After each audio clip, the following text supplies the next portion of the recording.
Olá, galerinha! Dando continuidade ao estudo das substâncias inorgânicas, hoje nós vamos falar dos sais minerais, que são substâncias que permitem o bom funcionamento do organismo. Coloquei aqui algumas características gerais. Primeira delas, que os sais minerais são substâncias inorgânicas, assim como a água, que nós já estudamos.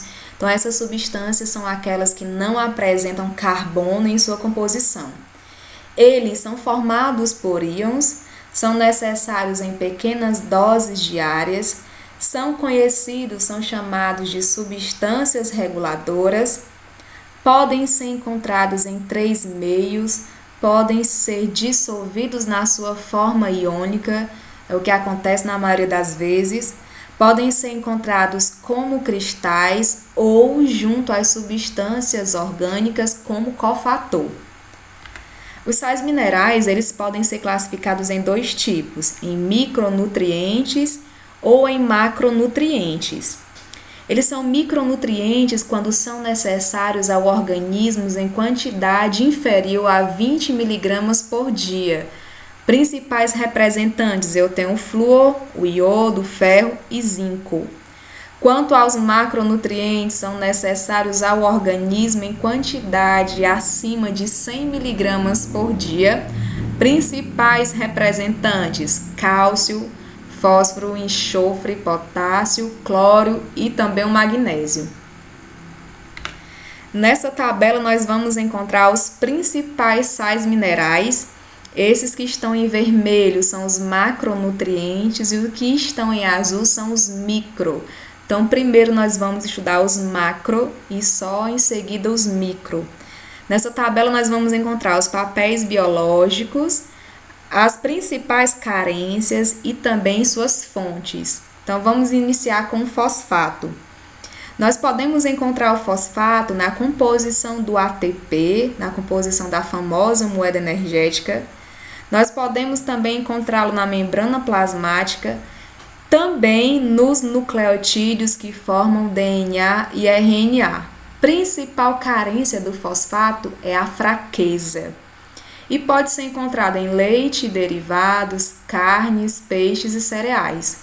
Outro macronutriente, o cálcio, é o sal mineral mais abundante nos vertebrados.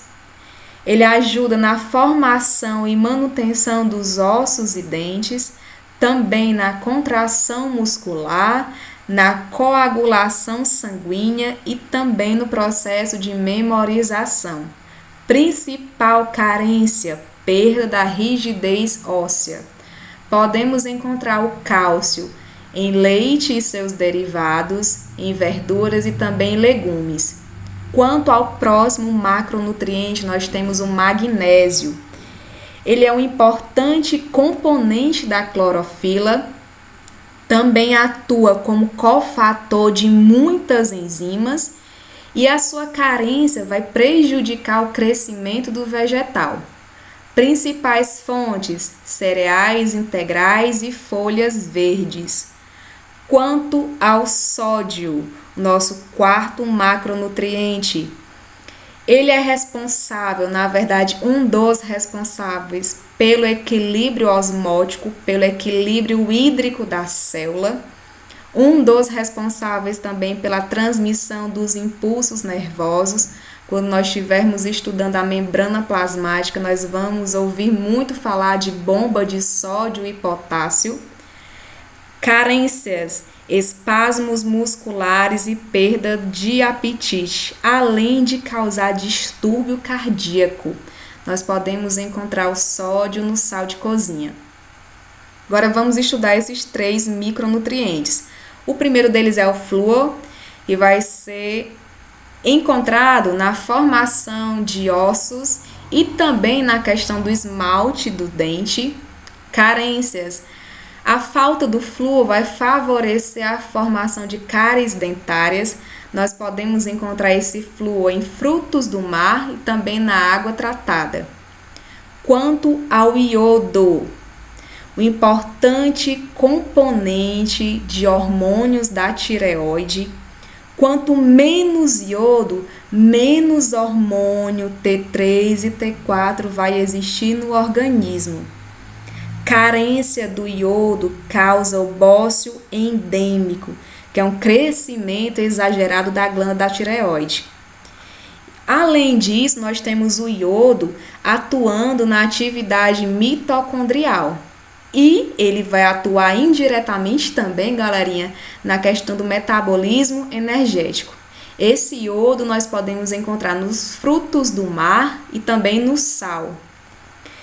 Então, para o último sal mineral aqui da nossa tabela, nós temos o ferro. Ele é um importante, gravem bem, um importante componente da proteína chamada hemoglobina. Então, se não tem ferro, não tem a composição completa da hemoglobina, então vai ficar muito difícil de acontecer o transporte de gás oxigênio no organismo. Nós podemos encontrar ferro em carne, cereais e legumes.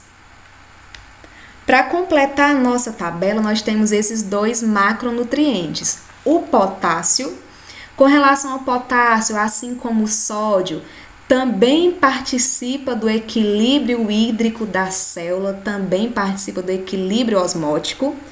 Ajuda também, assim como o sódio, na transmissão dos impulsos nervosos lá na bomba de sódio e potássio.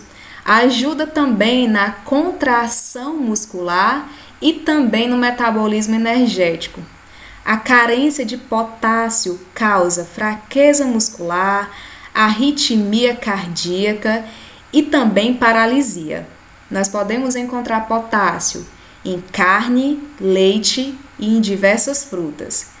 Quanto ao último macronutriente, quanto ao cloro, também, assim como o potássio, assim como o sódio, atua no equilíbrio osmótico, no equilíbrio hídrico, aqui também no equilíbrio do pH, ajuda também na composição do suco gástrico. Nós vamos ouvir falar muito lá na fisiologia, lá no sistema digestório, no ácido clorídrico.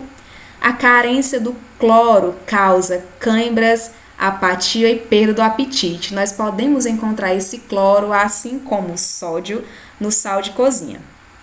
Então foi isso.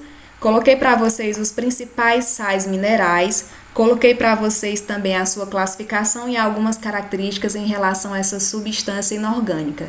Então, quanto às substâncias inorgânicas, nós vimos água, nós vimos também os sais minerais. Então, espero vocês numa próxima aula.